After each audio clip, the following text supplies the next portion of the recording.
अस्सलाम वालेकुम, welcome to the food channel में। उम्मीद करती हूँ आप सब खैरियत से होंगे। आज मैं बनाने लगी एक बहुत ही मज़ेदार से स्नैक्स जो शाम की चाय के साथ आप सर्व कर सकते हैं। बहुत ही टेस्टी बन के तैयार होते हैं। इन्हें आप समोसा रोल्स भी कह सकते हैं, जिसकी रेसिपी मैं आज आपसे शेयर करूँगी। चलें फिर इसे बनाना स्टार्ट करते हैं। सबसे पहले इसकी डो तैयार करेंगे। डो के लिए मैंने मैदा लिया है, नमक टेस्ट के मुताबिक ले लें, ऑयल 2 टेबलस्पून, 1 टेबलस्पून जीरा और नीम गुनगुना पानी लिया। सबसे पहले जो है इसकी मेजरमेंट कप के साथ कर लेते हैं। 1 कप मैं मैदा यहाँ पे ले रही हूँ। कप जो है मेरा 250 मिलीलीटर का है और इसका मेजरमेंट करके मैंने 1 डाल दिया इसमें। और अब यहाँ पे हाफ डालूँगी, यानी कि 1.5 कप मैं यहाँ पे मैदा ले रही हूँ। अब थोड़ा सा इसमें नमक डालेंगे। नमक जो है 1.5 टेबलस्पून में डाल रही हूँ। और यहाँ अब साथ ही हाफ टेबलस्पून मैं यहाँ पे ज़ीरा डालने लगी हूँ और 2 टेबलस्पून जो है मैं इसमें ऑयल डाल दूँगी। तो क्वांटिटी और आप अपने हिसाब से ले लीजिएगा, जितनी आपको ज़रूरत है उस हिसाब से आप बना सकते हैं। तो अब पहले हाथों के साथ इसे अच्छे से मसल लेंगे, एक फॉर्मी सी शेप में आ जाएगी। देखें, जब ऐसे हाथों से करेंगे तो एक अच्छा सा टेक्सचर से बन के ये तैयार हो जाएगा। तो फिर इसमें थोड़ा थोड़ा करके पानी डाल देंगे, साथ ही इसे अच्छे से गूंद लेंगे जैसे आटा गूंदा जाता है। ना ज़्यादा ये थिक होगा, ना ही ज़्यादा सॉफ्ट होगा, बिल्कुल नरम सा एक मुलायम आटा सा डो तैयार कर लेते हैं। ये देखें, डो मेरी तैयार हो चुकी है। अब ये किसी बोल में या किसी भी एयर कंटेनर डब्बे वगैरह में डाल के आप इसे थोड़ी देर के लिए रेस्ट के लिए रख लें।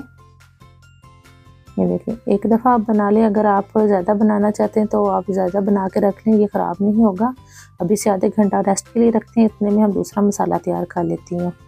मसाले के लिए आलू लिए हैं मैंने 3 से 4, एक बड़े साइज़ की प्याज चॉप की हुई है, ज़ीरा लिया 1 टेबलस्पून, ग्रीन चिली 3 से 4, हल्दी हाफ टेबलस्पून, नमक टेस्ट के मुताबिक, 2 चम्मच मैंने रेड चिली पाउडर लिया है, वाइट पेपर ली है, यहाँ पे सफ़ेद ज़ीरा लिया है और क्रश चिली और धनिया और 1 अंडे का यहाँ पे इस्तेमाल होगा। सबसे पहले आलूओं को मैश कर लेते हैं। चम्मच की मदद से कर लें, हाथ से भी आप इसे मैश कर सकते हैं। अगर आपके पास मैशर है तो आप मैशर से भी इसे मैश कर लें। आलूओं को बिल्कुल फाइन सा मैंने चॉप किया हुआ था, बिल्कुल बारीक बारीक चॉप करना है, मोटा या दरदरा सा नहीं करना। और यहाँ पे अब धनिया भी साथ ही डाल देती हूँ। और अब इसमें डाल दूँगी हल्दी, 1.5 टेबलस्पून डाल रही हूँ। 1 टेबलस्पून जो है मैं नमक ऐड करने लगी हूँ। नमक जो है आप अपने टेस्ट के मुताबिक भी डाल सकते हैं। सफ़ेद ज़ीरा 1.5 टेबलस्पून डाल रही हूँ और रेड चिली पाउडर जो है मैं यहाँ पे यानी कि यहाँ पे लूँगी 1 टेबलस्पून ही। और अब यहाँ पे डाल रही हूँ कुछ गरम मसाले, मैंने वो क्रश किए हुए थे, वो डाल दिए हाफ टेबलस्पून, वाइट पेपर और खुशक धनिया हाफ टेबलस्पून, ये दोनों डाल दिए। जो ग्रीन चिली मैंने वो की हुई थी चॉप, वो भी डाल दिया और क्रश चिली भी मैंने यहाँ पे डाल दिया 1.5 टेबलस्पून। थोड़ा सा इससे टेस्ट अच्छा स्पाइसी सा बनाएंगे, थोड़ा सा अच्छा सा हो जाएगा। अब इसे अच्छे से करके सबको मिक्स कर लेते हैं ताकि तमाम मसाले जो है मसाला एक अच्छे से बन जाए। ये देखिए, मसाला मेरा तैयार हो चुका है और आटा भी बिल्कुल नरम सा हो चुका है। अब इसमें से पहले हम 2 पेड़े बना लेंगे, जैसे हम रोटी के लिए लेते हैं उस तरह बना लेती हूँ। पहले अच्छे से इसे पेड़ा गोल करेंगे, जितना ज़्यादा गोलाई में बनाएंगे उतनी हमारी रोटी जो अच्छी सी बेल के आएगी। इसे एक शाम की चाय के साथ आप सर्व कर ले। रमज़ान में इसे स्नैक्स में इफ्तारी में बनाए, बहुत अच्छे ये बनते हैं।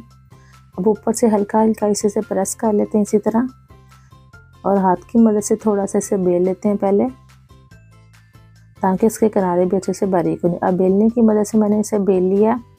अब इसमें आप जितना मसाला अपने हिसाब से डालना चाहती है, कम और ज़्यादा कर सकती हैं। यहाँ पे मैं थोड़ा सा इसमें मसाला डाल दूँगी, 2 से 3 टेबलस्पून मैं इसमें मसाला डाल रही हूँ। और इसे सारे को अच्छे तरीके से जितने ये जो रोटी बनाई हुई है उसके ऊपर फैला देते हैं। ये देखिए, रोटी के ऊपर सारे पे फैला दिया मैंने। अब इसके ऊपर चीज़ डालने लगी हूँ। चीज़ ऑप्शनल है, अगर आप डालेंगे तो इसका टेस्ट और भी अच्छा आ जाएगा।